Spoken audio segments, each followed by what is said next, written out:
Floss Tube friends, good morning. Well, it's morning for me. In fact, it's super early for me. So today is Sunday the 19th of May and it is 7:30 in the morning.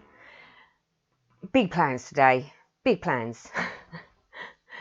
You would never believe me if I told you that I actually recorded a Stitch With Me video last Saturday or Sunday. I got right in the swing of things, which is really unusual, as you all know. Only to find that for about 25 to 30 minutes of the video of me waffling, the camera had gone on the whole camera stop working thing, where it just sort of shows the static screen. So I was like, well, I can't use that video. And I was so soul destroyed, I was like, I'm not doing another one. So I thought we would try it this morning. So I've got a full day of gardening and lots to do today. So I thought, well, I'm up early in the morning, so perfect opportunity to do this. And rather than waiting till this morning to set everything up to do it, I set it all up last night. So I've sort of dived out of bed. I'm just on my second cup of coffee, which is an absolute necessity at this time in the morning. Obviously, sort of partially dressed, not completely dressed. I've still got my pyjama bottoms on. So I thought I would do a Stitch With Me video. I've been trying to do a Stitch With Me live. Time just hasn't worked. And there's been lots going on. So, and obviously the garden, the weather is glorious for gardening. It's not too warm, not too sunny, but it's not too cold either. So lots happening in the garden. But you're not here for the gardening, are you? You're here for the stitching. So let's just flip on over and I can show you what we are working on today. Okay, so as you can see, this is what we're working on today. So today we are working on Autumn Promise, which is a design by Judy Dixon. It's got hard hanger and drawn thread in it. Loving it. Absolutely loving it. And believe it or not, because I already done this video once, I had the perfect band to sit and stitch and chat at the same time. And because obviously it all went really, really wrong and I was sitting there stitching and talking only to find that the camera wasn't working, I've sort of almost completed the band that I needed to complete to do this video. So this could be a bit interesting to see how I cope with the next section, because it's a bit more intricate. So there might be lots of, oh, hold on, I need to count.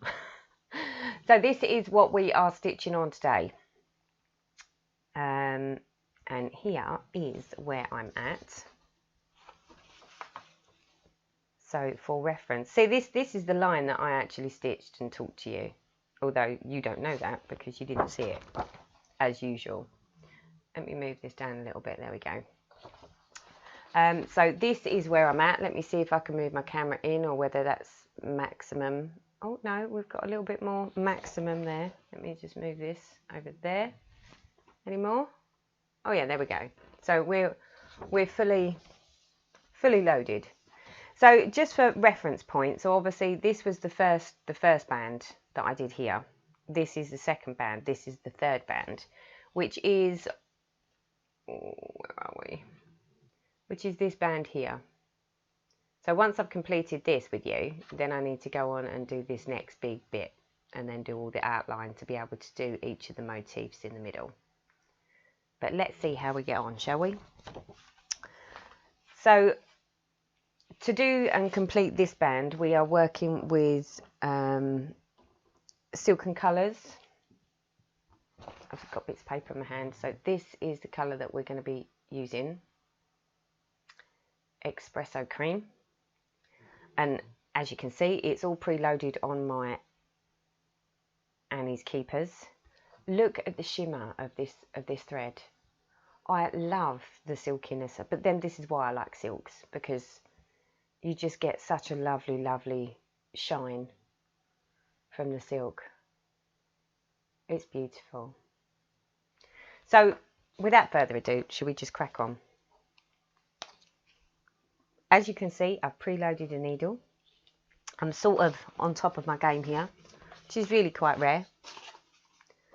Let's see if we can put everything out of the way so we can see what we're doing. Right, so I believe we are good to go. Oh, no, we're not good to go because we need to... Maybe if I zoom you out a bit. There, because then you can see what I'm doing. How's that? Better? Not that you're actually going to answer me. So what was I going to tell you? Oh, I got some news to tell you. I say news. I have been on a bit of a mission following the eco-friendly stuff that's been going on here in the UK. Bear with people, I just need to catch my bearings. Where am I going?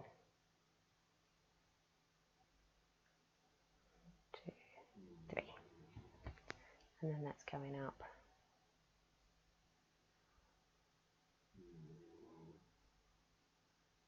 Is it there?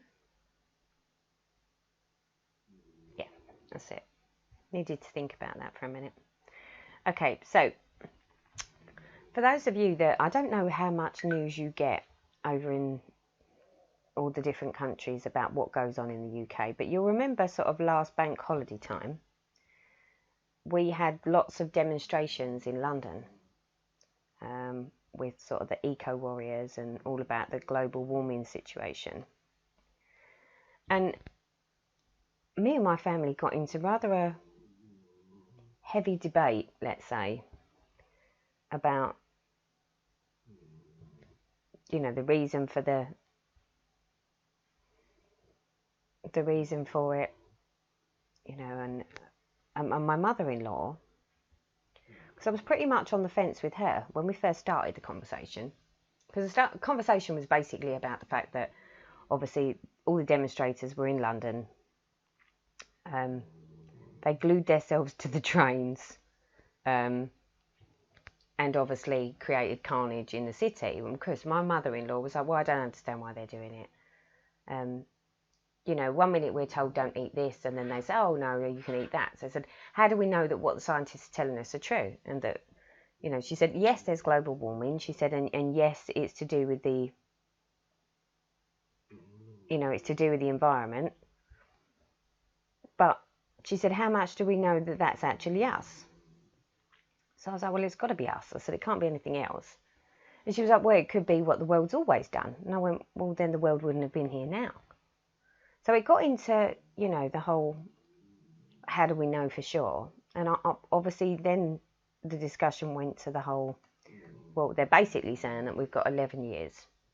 11 years before there is a point of no return. So according to what they're saying, if we all buck up our ideas and become, not eco-warriors, but we all start making better decisions about, you know, plastics and pollution in general, that we can stop the process. Well, my mother-in-law was sort of pretty much against it and turned around and said, well, it can't be that important because there's not much on the TV about it. But then, as I pointed out to her, there's not going to be anything on the TV about it because no one's actually interested. And I don't mean that as in no one's interested, but the reality of what we would need to do as a world to make a serious impact, or enough that we could potentially undo the damage that is done in the environment, would require an element of a different way of life. I mean, it would be more going back to the way life used to be. So it got really into quite a heavy debate. I mean, I always thought that there was things like politics that you never discussed with your family. And maybe for some people, religion is another topic that I'm always quite wary of, you know, because everyone's got a different opinion or a different idea. Me, I'm completely impartial. If someone's got a religion, then they've got a religion. That's their belief, and I respect them for that, and I respect their opinions. And with politics, it's the same. You know, everyone's entitled to their own opinion, and no one's wrong and no one's right. As far as I'm concerned, everybody's right. You know, that's the way it is. That's the whole point of having an opinion or having a belief. But global warming was not one that I thought was a sort of a topic that maybe you shouldn't discuss with your family. But it actually got quite heated My mother-in-law was very much of the opinion that, you know, if it was that important, it would be more televised, and that we would be told more about it, of what we would need to be doing to make a difference. Then on the flip side of that, it was like, well, actually, it's not us that can make the difference. It's these big corporate companies and industrial companies that do, you know, that make it so that obviously the pollutants are, you know, for what they do, industries in themselves are causing the problem. So, because it started to turn into one of those rather weird sort of conversations of, at first I was sort of with her because I'm like, well, what difference can we make? What difference can we make as a little family? You know, we're a family of 3 in my house. What on earth is my little family of 3 going to do that's going to make any real serious impact or change to the situation?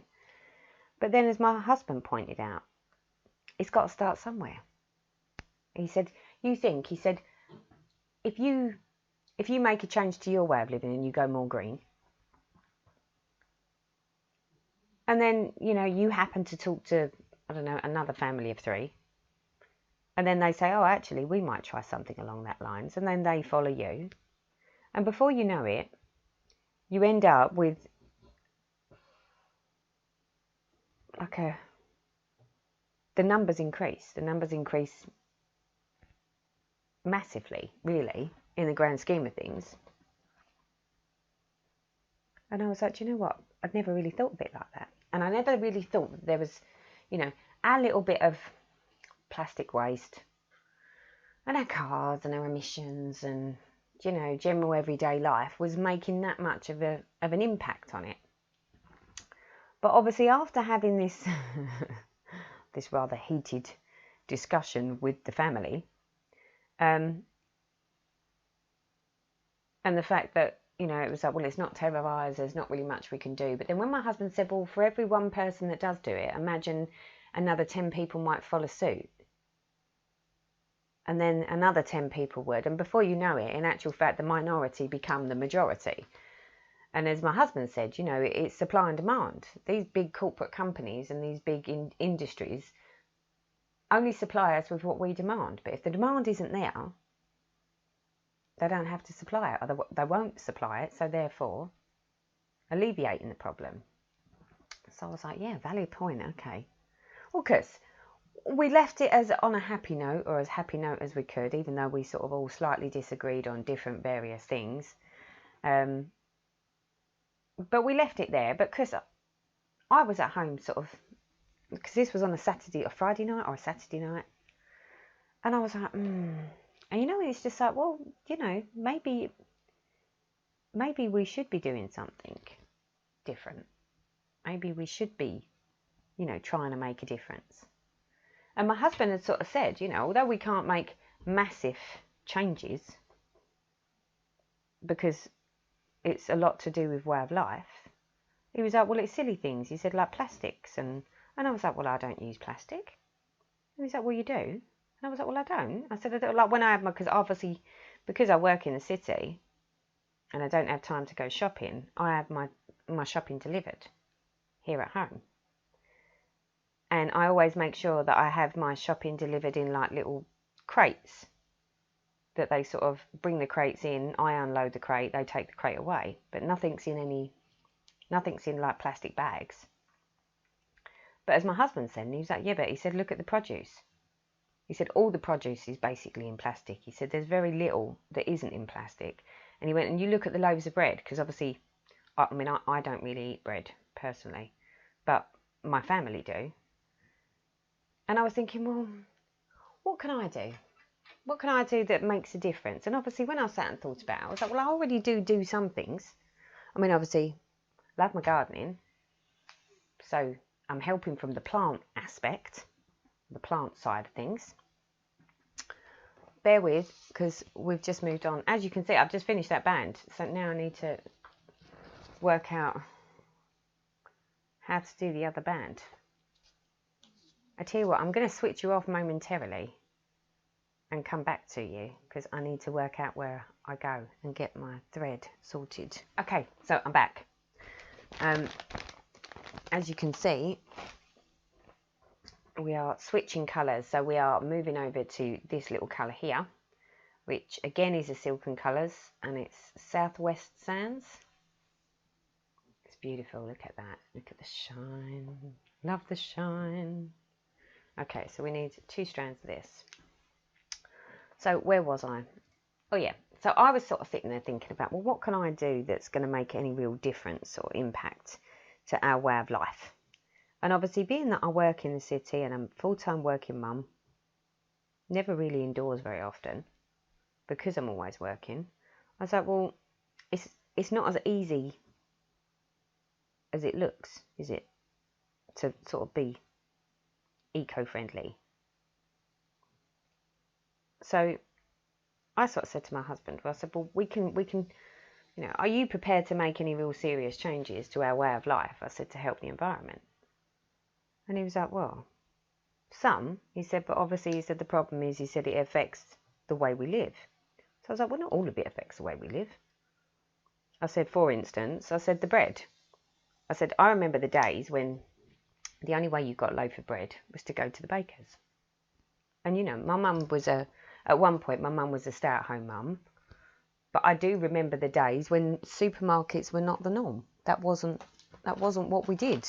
You know, whenever we went down to town with mum, we used to go to the butchers, the bakers, the greengrocers, the grocers.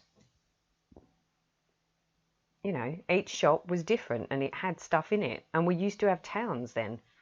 I mean, I don't know what it's like in other countries, but here in the UK, the little towns, like my local town, which used to be like the hustle and bustle, is almost non-existent. I mean, the shops that are there now are, well, I think there's that one baker's. I don't even think there is a greengrocer's. But there is a massive great supermarket. And then there's lots of clothes shop and lots of fast food outlets and maybe a dry cleaners. And again, it's the same thing, isn't it? It's that supply and demand. You know, we're only going to have shops in our towns for shops that we actually need and use. And back in the day, when, you know, you had one parent that was at work and one parent would be at home looking after us, they had the time to be able to go to town a few times a week and go to the greengrocers and to the butchers and to the... So it makes sense that, you know, things have changed, but... Then when you think about it, it's like, well, I remember when my mum used to get a loaf of bread, the loaf of bread used to be given to her in like a paper bag. It was in paper. And the vegetables, you know, when you went to the greengrocers and you asked for your tomatoes, or they'd wrap them in the brown bags and spin them around and give you the bags. So you'd have lots of little paper bags. So you can see sort of the difference between sort of what it was when I was young against what it's like for my daughter like Lauren now. I mean, she's got absolutely no idea. Right, let me just get my bearings here, people, of where we need to be.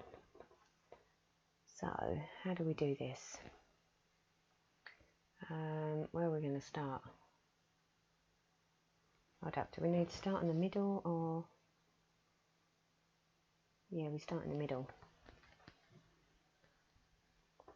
So, how many in is that? 1, 2, 3, there's 4. That one now.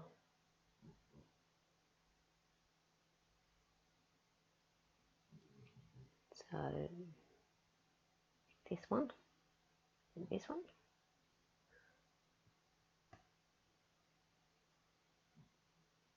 Two. How many is that going across?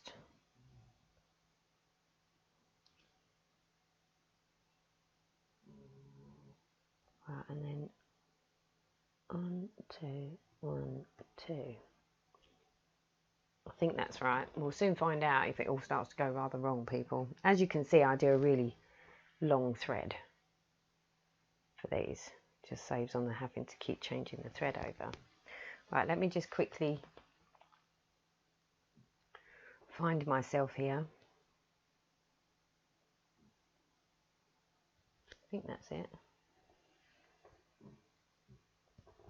Right, let's move this over here so I can see what I'm doing. I do hope you're not looking at 1, 2.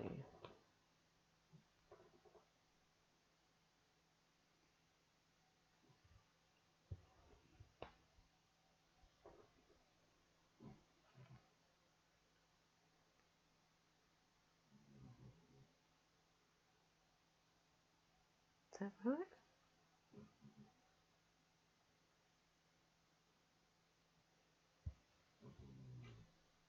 2.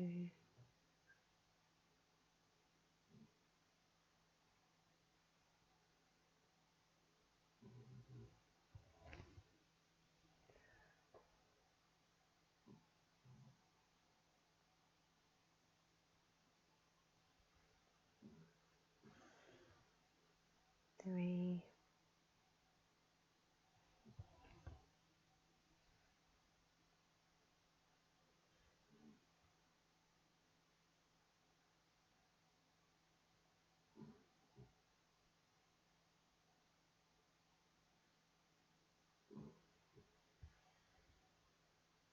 4.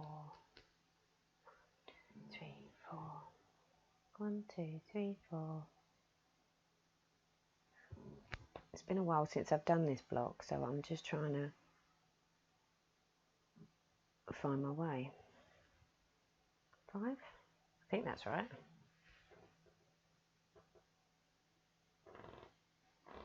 And then,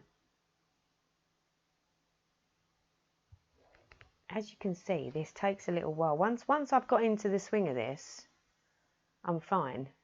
It just takes me a little while to get into the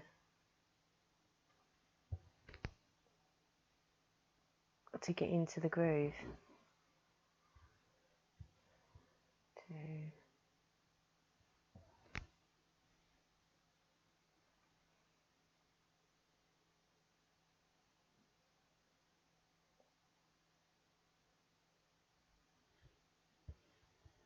3.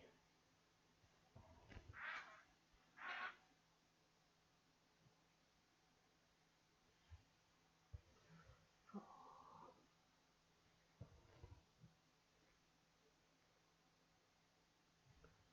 5.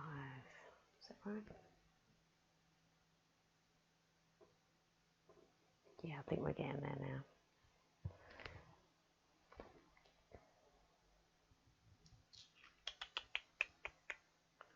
So that will be...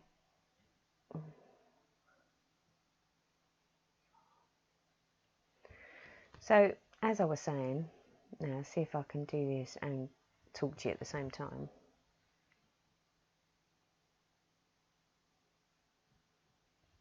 So, after a bit of sort of thought-provoking conversation with the family, as you do, I decided that I would try to sort of make a bit of a difference.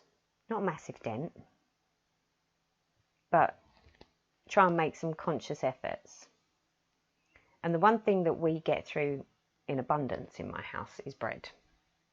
So I thought, well, I'll buy a bread maker and we'll make our own bread.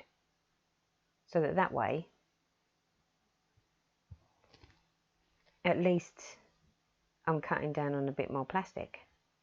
1, 2, 3, 4, 5. So without further ado, I've gone on to Google, as you do, and Googled, you know,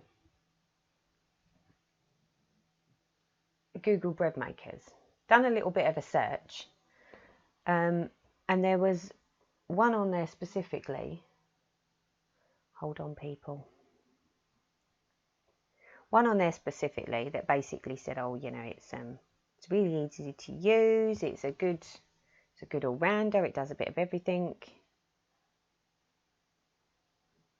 So I was like, oh, okay then. And it was rather cheap. So, I mean, it only cost, I think the bread maker was, is it a Murphy Richards or a Morphy Richards bread maker? And I think it was about $49.99. So I was like, well, for 49 quid, I can't complain. And I'll give it a go. So I ordered it, and it was on a next day delivery with Amazon. can't sniff at Amazon, can you? So Kirst, bread makers turned up. Went and got all the ingredients to make a loaf of bread. Made my first loaf of bread and was super impressed. The whole family was just like, oh my God. I mean, I remember I had a bread maker once before. Why is that not? Hold on, that doesn't look right, does it? 1, 2, 3. Hold on. Right, so if that's there. 1,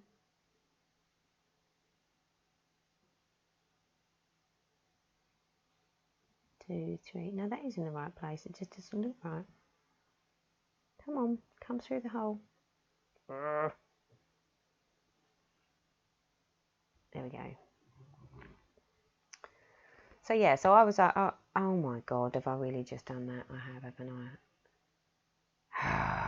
People, this isn't going well, is it? I've just messed that right up now. Can I get that back in? Oh no. Oh no.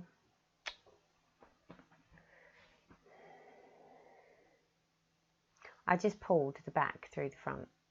I have no idea how I get that back in there now. Okay, let's think this through. See, but that should be in there. So is there a way of... And we're going to have to take it... I'm going to have to take it all out, aren't I? See, this is one of the reasons that Stitch With Me is... the problems that go on live. And I'm not going to edit this out so that you can actually see that for those people that have these little issues when they're stitching, so do I. This is real. This is all real.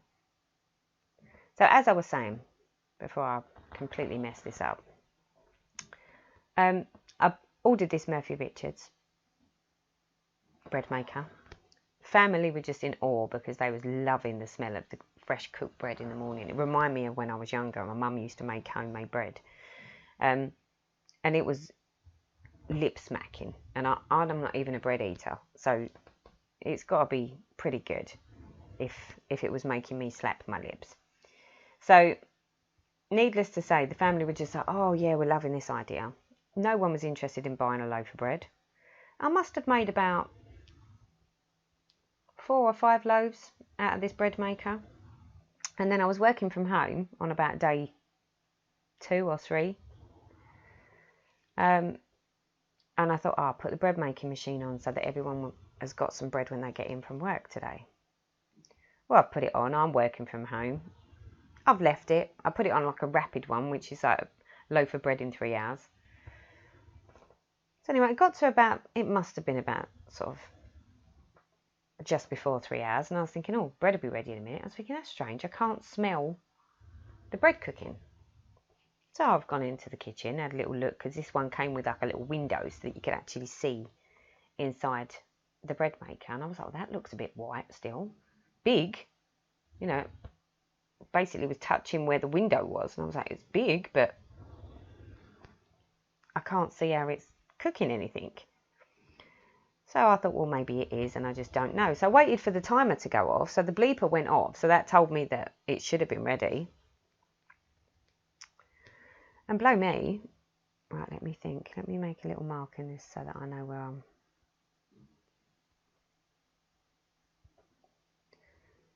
So I've sort of set it up, had a little look in it. And then when I've looked in it, it was just like dough. I mean, huge. But because as soon as you touch bread dough, when it's sort of been rising and whatever, it sort of just deflates. So I was like, oh dear God, no. So I was like, well, it didn't cook. And I was like, I must have pressed something somewhere along the line. So I was like, okay then. So because I'm thinking, well, I don't want to waste the loaf. Or I don't want to waste the, you know, the, oh, what am I doing here? 1, 2. Hold that thought again. Hold on. I need to see what I'm doing. Where is it supposed to be?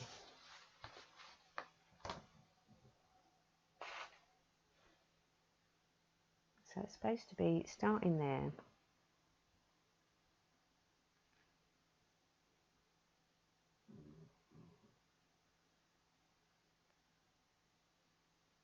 One, two, 1, 2.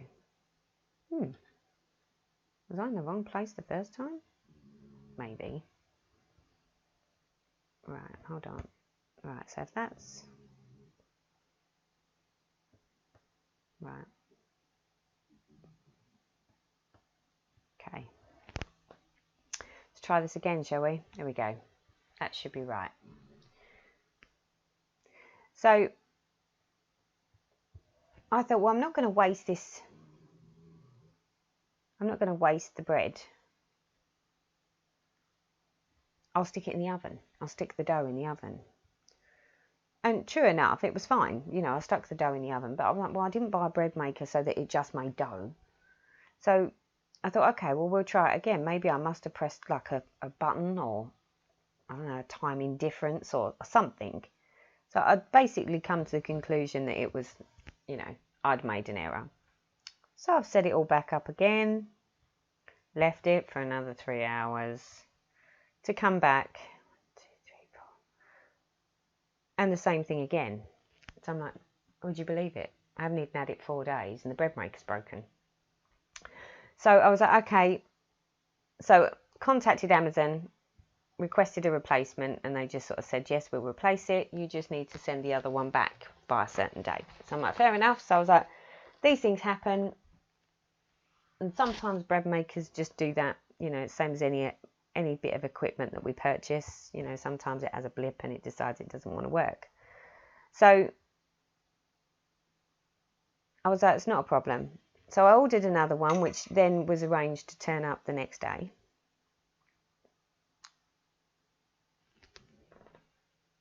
Hold on. Diagonal. Is it there? Yeah. So I ordered the next one. And I was like, it's no biggie. I'll just get another one. So Kiss. The next bread maker turns up the next day. So my husband was like, oh, we've got the new bread maker. So I done a loaf of bread. It worked fine. The following day, obviously I've gone into London. And my husband was like, oh, I'm going to make a loaf of bread. So I was like, oh, look at you. I was like, fill your boots. So Kiss. Then he gets a phone call later in the day. He's like, Teresa, he said, the bread maker doesn't work. Camera stopped. Here we go. And he was like, Teresa, the bread maker doesn't work. So I was like, what do you mean the bread maker doesn't work? I said, of course the bread maker works. And he's like, no. He said, I've put all the ingredients in. I was like, yeah. He said, but it's not mixing. So, well, what do you mean it's not mixing? He went, well, where is the other one? The element had broken. He said, that wasn't heating. It done all the dough, but didn't actually cook it. He said, this one, he said, won't mix it. So I said, well, what is it doing? He went, nothing. So I was like, oh, for God's sake. So then I was like, oh, dear God. 1, 2, 3, 4, 5. So I was like, well, what do we say? He was like, you know, he said, it's no good. So then I'm thinking to myself, well, what do I do now? I've got, like, I'm on number 2 bread maker in less than 7 days. And neither of them actually work. And I'm not having 2 bread makers, one to mix and one to cook. I was like, that, you can't even do that anyway. So I sort of turned around and said to my husband, I said, well, what do you want to do? And he was like, well, he said, I don't know. He said, maybe, he said, there's another bread maker. Well, needless to say that because everyone was sort of loving the bread maker, I decided that after looking at the reviews and the fact that the one that we'd got, which was a cheap one, but made perfectly acceptable bread, but wasn't reliable, I decided to pay a little bit more and get a proper bread maker, like a more expensive one. But now I've got a really expensive bread maker, but it is divine. It's lovely to have fresh bread in the house and cooking. And the bit I like is it does sort of dough as well. So if I wanted, 1, 2, 3, 4, if I had an urge to do any type of baking, I wouldn't even need to make my own dough now because it does it for me. Which the whole step by step that's needed to make dough or pastry and stuff can be a little bit time consuming, waiting for everything to sort of do what it needs to do. So for me, I was like, oh yeah, no, I like that idea. So yeah, but all this stemmed from the whole global warming, or what we can do to sort of make a difference as a family. And at first I honestly, I always thought that we were like the little people, and that nothing that we're going to do is really going to make any difference to the environment at all. Because we're like the little people. Yes, we might add to it, but not by a lot, was my thought, my thinking of it. But in actual fact, that's not the case. Because as my husband said, it's the supply and demand. So I said, well, what sort of differences would we need to make then? And he was like, well, he said all sorts of differences. He said, the differences are, but then as I said to him, but the difference is, I said, we've got a different way of living in today's world. And that's half the problem. The whole concept of way of life now, and the fact that inevitably in most families, and I say most loosely, not all families, some families this isn't the case, but for most modern day families now, there isn't an option. Hold on, getting bearings again. Where am I? 21.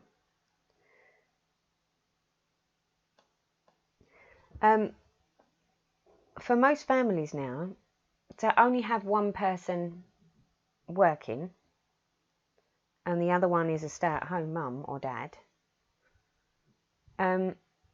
it's not feasible financially. So, whereas obviously the old way of doing things was one person would be out working, so the other one would go and do the shopping and would go to the greengrocers and, go to the butchers. Nowadays, because you've got both parents that are working, or both couples are working, everything needs to be a bit more convenient. They haven't got time. I mean, if it's anything like me, I would love to take a more green approach, or environmentally friendly approach to things. But the reality of it is, when I was sort of sitting there thinking, okay, well, what difference can I make? Not massively. I'm not eluded by the whole thing. There is only so much that I can do because I work, and I work in the city. So I get on a train at, normally by 6:30, between 6:15 and 6:30 every morning. But I don't get in off of a train until gone 7 o'clock at night. So at that point, you're sort of sitting there thinking, well, because the thing that's always, I know I'm jumping around with the conversation, but when you're sort of thinking about something, and the more you're thinking about it, the more it's sort of meaning something. When I first sort of looked into it, 1, 2, 3, 4, well, what they're basically saying, and this is the only thing that I think tipped me over the edge, was when we was having this family debate about, the whole sort of environmental issues that are going on, and the fact that obviously we've got demonstrators in London demonstrating, and everyone was sort of wondering, well, what is the purpose of the demonstrations? The reality of it was, to be able to sort of take a different approach as a household, like where it's sort of actually going to make any sort of difference. It's like, well, you go to the supermarkets now, and I don't know what it's like anywhere else, but here in the UK, 1, 2, 3, 4, they're basically sort of say, because they're trying to sort of do away with the plastic. So in some respects, these big companies are trying to make a difference. But this is the joke of the difference. So when we go to our supermarkets now, you're supposed to go with your own. They're sort of encouraging people to go with their own recyclable carrier bags, so that way they're not adding more plastic. So you go to your supermarket with your own recycling bag, but then when you're actually buying your products,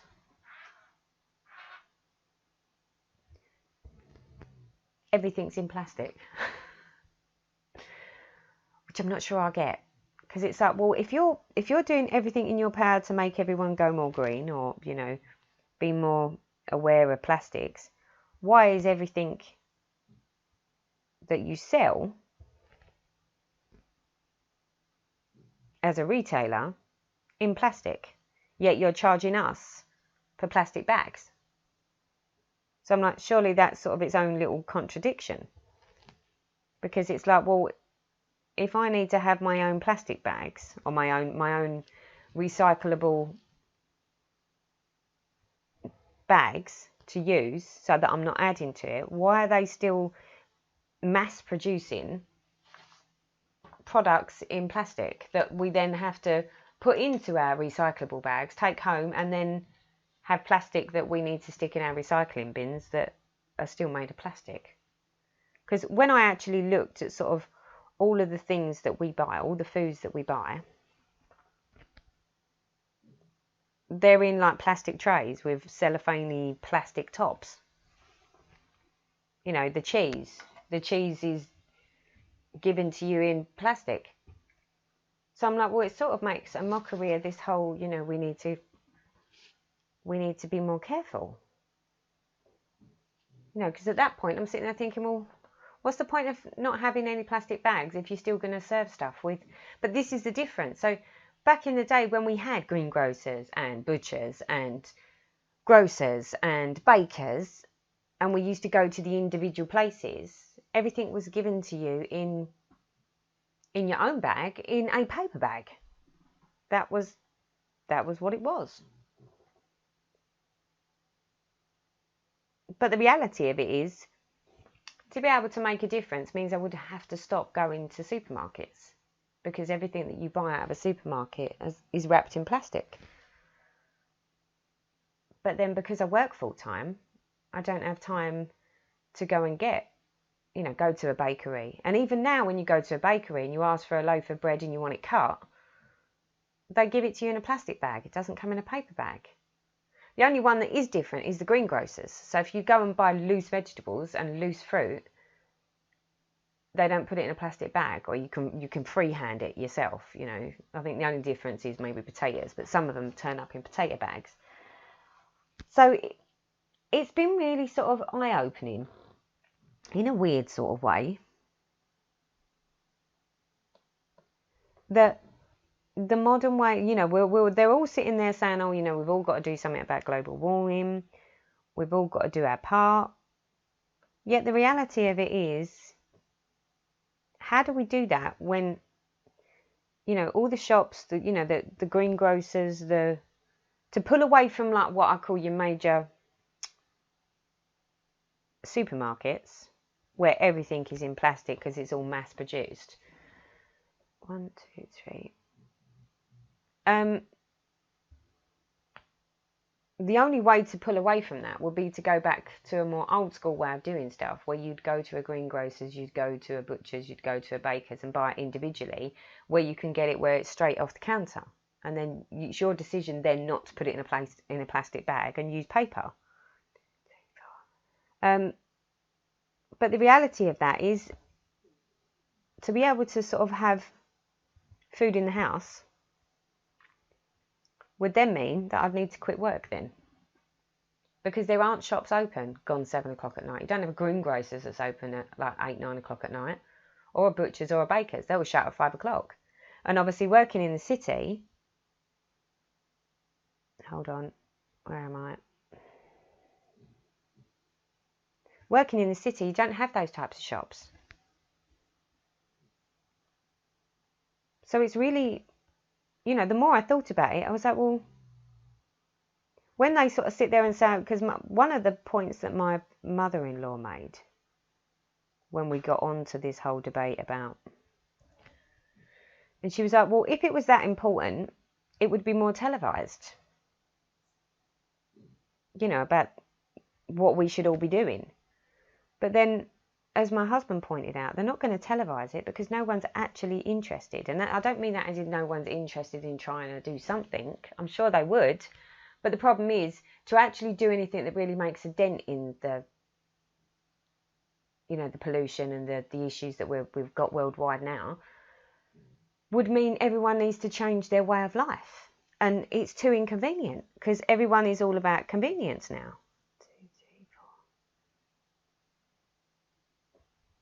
So, well, you can sort of see why they sort of, I mean, other than obviously the plastic thing, because obviously the plastic thing is a big thing. I don't know what it's like in other countries, but over here in the UK, the whole plastic thing is a big thing over here. So, you know, our rubbish or trash, we have to do an element of recycling, and in different parts of the UK it's slightly different as well. So it's not like everyone does the same thing. So for us here, we have 3 bins. So we've got a green bin, a brown bin, and a blue bin. So the green bin is your general waste. So, you know, just your typical stuff. Your blue bin is your recycling bin. And your brown bin is your food and green waste. And then obviously we have the dustmen that come round and collect the rubbish. But if there's anything in any of them bins that's incorrect, they refuse to take the whole bin.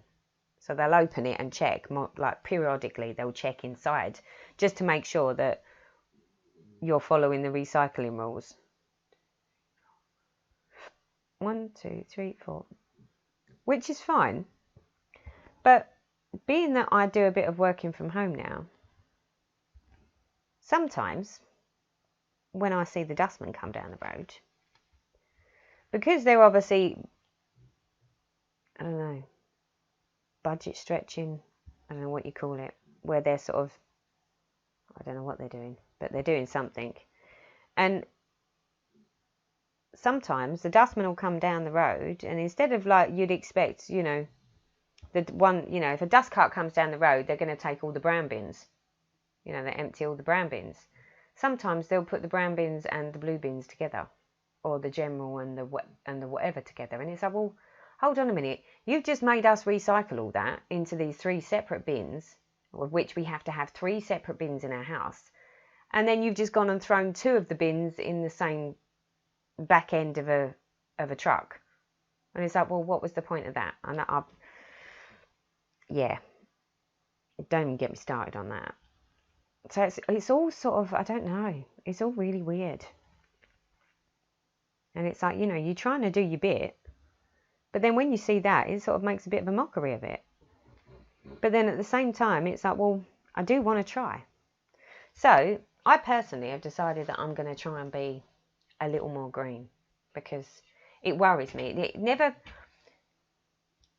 not that it didn't worry me. I always considered that it was the big players that were the ones that would make a difference, and that, you know, us little people can't make a difference, you know, with the amount of, you know, waste and pollution that we might create. It's nothing in comparison to, you know, industries. But then, you know, let's be honest, am I going to stop flying abroad just so that I'm, you know, being more mindful of air pollution? No, because that means I'd never go anywhere. You know, we really would go back to the dark ages then, that the only time that you actually go anywhere would be, well, it'd be by boat, wouldn't it? That would be your only way to go abroad, unless you travel by car, but then that's its own worst enemy, because your cars are you've got the same problem with the car. You know, to use the car is pollution. So you certainly wouldn't drive all the way around the world, would you, to go on your holidays? Although some people do. So there are some things that I'm thinking, well, you know, that's just a little bit unrealistic. However, I am a great believer that I do disagree with the airlines allowing flights to go when there's like barely anyone on them. I think unless they've got a full plane, it should get cancelled. Even if it means even if it means that disrupts my travel. Because when you see those lines in the sky that are from the aeroplanes, you know that that's going somewhere. That pollution has got to be going somewhere, and it can only really go up. So yeah, so it's I mean, obviously, I'm never going to be an eco warrior. I couldn't be. You know, I have to drive. If I was ever a stay-at-home mummy or wife, I wouldn't go to the supermarkets anymore. That is for sure. I would go back to more of the old school. Go shopping 3 times a week so that we've got fresh produce and try and help the environment that way. I mean, I'm fairly good because obviously I do my gardening. And I do tomatoes and lettuces and peppers. 2, 3. Where am I? 1, 2, 3, 4. I planted 2 trees this year. So again, a little bit more help to the environment. But the reality of it is, and this is sort of what hit home for me, and what made it a bit more sort of, how do you put it? Not meaningful, because it's always meaningful. But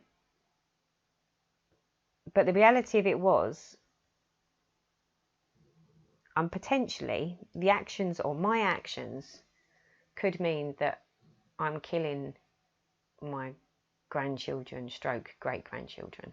Because they're basically saying, or what they're basically saying to us now is, we've got 11 years to the point of no return. So if we all buck up our ideas and we all become, you know, more aware of pollution, and we all did our part, and we made it so that the supply and demand wasn't there, and these big companies that are pumping loads of pollution into the air cease to exist because there is no demand for the product.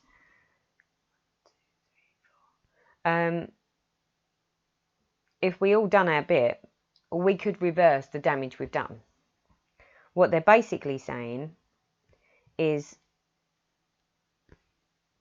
11 years from now, there is a point of no return. And at that point, the world will end, in 100 or 200 years. Basically in the lifetime of either my daughter, my daughter's children, or my daughter's children's children. When I looked at it from that perspective, that was then a little bit scary. And then I felt that I needed to try to do something. Not saying I'm going to make any amazing differences, but then, as my husband said, well, if you don't make that choice, or if you make that choice, he went, and then imagine for every time you then tell someone that that's the choice that you've made, he said, they'll then make the choice. That's another family that will make that choice. And then they'll go and tell their friends, and then maybe they'll make a bit of a better choice. And he said, it's not necessarily that you need to make, basically become an eco-warrior and do nothing, nothing as you do now, purely because you're being an eco-warrior. It's not that strict. But as he said, it will make a big difference to the supply and demand. I mean, can you imagine? Could you imagine if there was a way that we could all just stop being able to go to supermarkets and went back to the old school way of doing it, that, we had butchers, bakers, those more intimate places where you could, you knew your butcher. You knew you was getting good products. You knew it was fresh. You knew it was local because you bought it from the farmer, or you bought it from, But to do that, you would then have to say, well, okay, well, yes, we want butchers and we want bakers, and because we all want our nice fresh food. But that's only going to work if they say, well, okay, well, greengrocers and butchers and general grocers and bakers will need to stay open till 8 or 8:30 at night to allow for the people that work Monday to Friday, where everyone's at work, to be able to get there and get their food. I mean, I don't see another way around it personally. But what are the likelihoods of that happening? It's almost non-existent. Right, hold on. Where am I?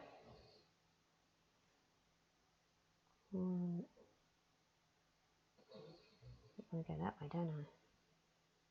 Do I? Where am I going? Yeah.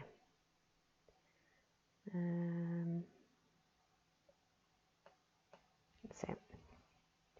So yeah, it's been rather eye-opening, even for me, to sort of sit and think about, well, what difference can I make? What difference can I make and, it work for my family? Because that's the reality of it. And they're right. I mean, my husband's right in what he said. No one actually wants to really know too much.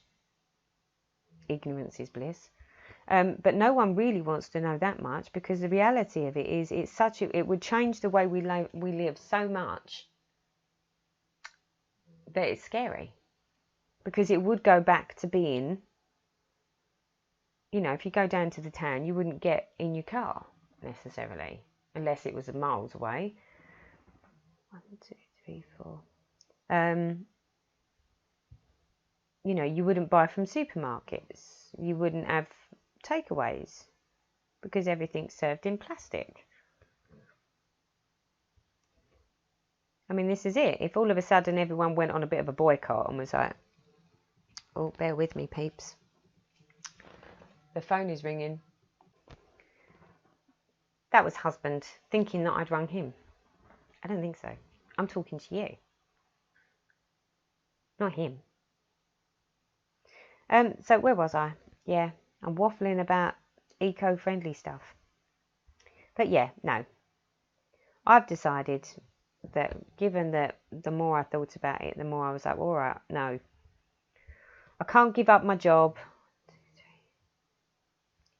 and have an allotment and do, only use my only fresh vegetables.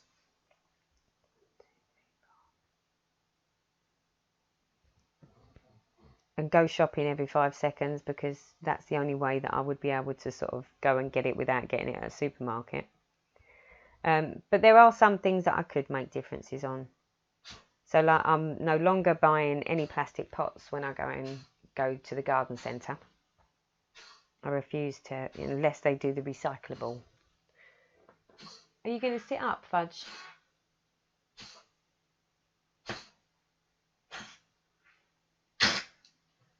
That'll be the dog having a little choking fit. So yeah, the decision has been made that, given the way my way of life is now, no, I can't do everything that I'd like to do to try and make a difference, because it's not feasible for me particular, or for my family. But I can do some things. So the whole no longer having plastic from the garden centre. Obviously, we're making our own bread. Where I can, I'm not buying any products that are in plastic, but obviously some products I've got no choice because I have to go to the supermarket.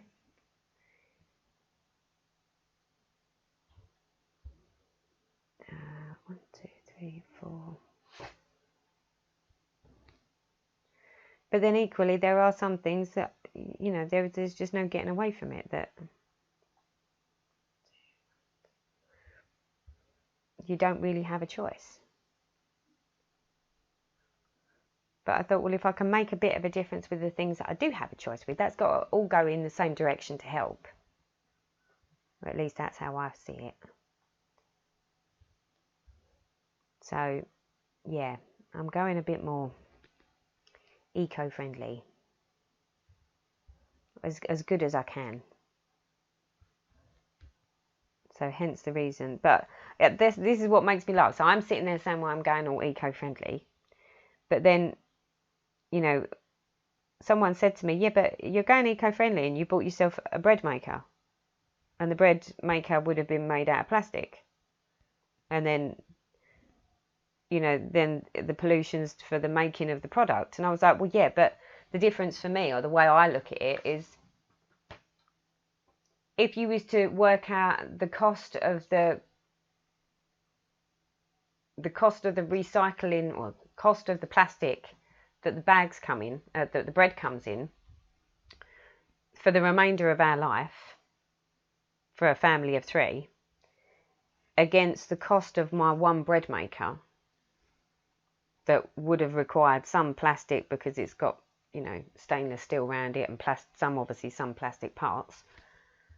In the grand scheme of things, if you was to do a comparison of the cost of all the plastic bags that the breads came in my entire lifetime against the cost of maybe a couple of bread makers, or 4 bread makers in my lifetime, I think you'll probably find that it's definitely the better option is to have a bread maker, even if it is made with plastic.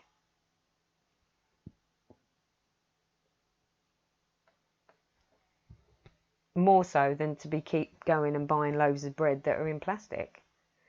So yeah.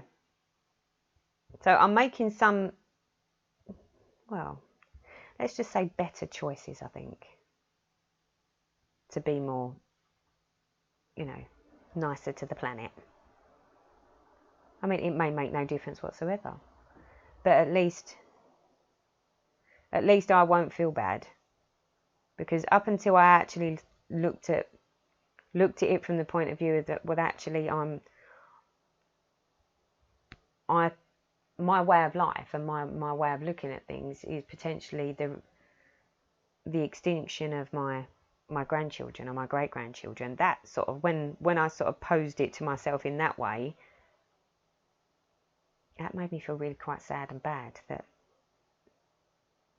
you know, I need to do something, even if it isn't, you know, I'm not going to be an eco warrior. And the way of life as it is now, you know, there isn't a way around that. That's just the way it is. But everything that I can do in my life now, going forwards, will be a bit more of a thought-provoking moment of like, well, is there a better way? And is there a better way from a,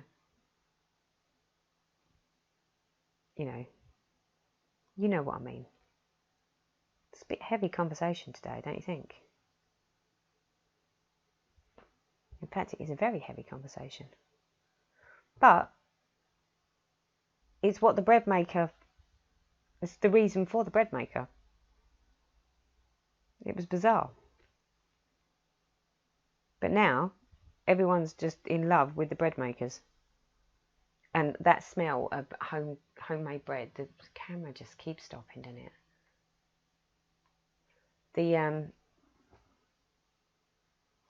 The smell of that home-cooked bread, 1, 2, 3, 4, is divine. The whole house just fills with the smell of bread, of which I have to show some serious restraint so as not to eat the bread.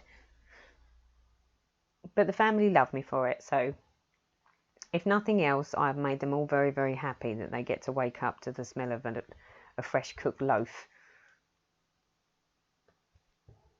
Very homely. Right, I'm going to call it a day, people, because like I said, I do have lots to do today. Got lots of gardening to do today. And I don't think we've done too badly. So as you can see, let's zoom you out so that you can, there we go. There is the what we've managed to achieve. Do you know what? I've not really been doing that much stitching over this last week or so, because I've been so busy with work and so busy in the garden that I just haven't got to it. So this session, let me flick over. Hold on, people. There you go. So this session has actually helped me because you've helped me do some stitching. And the whole waffling of environmentally friendly stuff. Yeah. Who would have thought that, you know, you sit there doing a Stitch With Me video that you was expecting to listen to me waffle about bread makers and pollution and environmentally friendly stuff and what my trash men do. But thank you for hanging out with me. I'm pleased that I've got that done. I would like to get a whole row done by the end of this weekend, but we will see. I will see how I get on. I've got a lot of gardening to do. So without further ado, I'm going to head off now and go and get into my garden clothes and get going. Hopefully I'll see you all soon. I've got some exciting stuff happening next weekend, obviously the bank holiday weekend, and hopefully I might be able to upload something. I was thinking maybe if, depending on the weather, I might do a bit of a Stitch With Me live at some point over the bank holiday. So if I can find the time. Yeah, so that's the plans. If not, then chances are you won't see me now until my monthly update. So, but we will see. We will see how we get on. I'm hoping to see you all again before then. So, right, sitting here gas bagging isn't getting me done, is it? So, on that note, I hope you all have a lovely stitchy day and stitchy week. Until next time, bye-bye.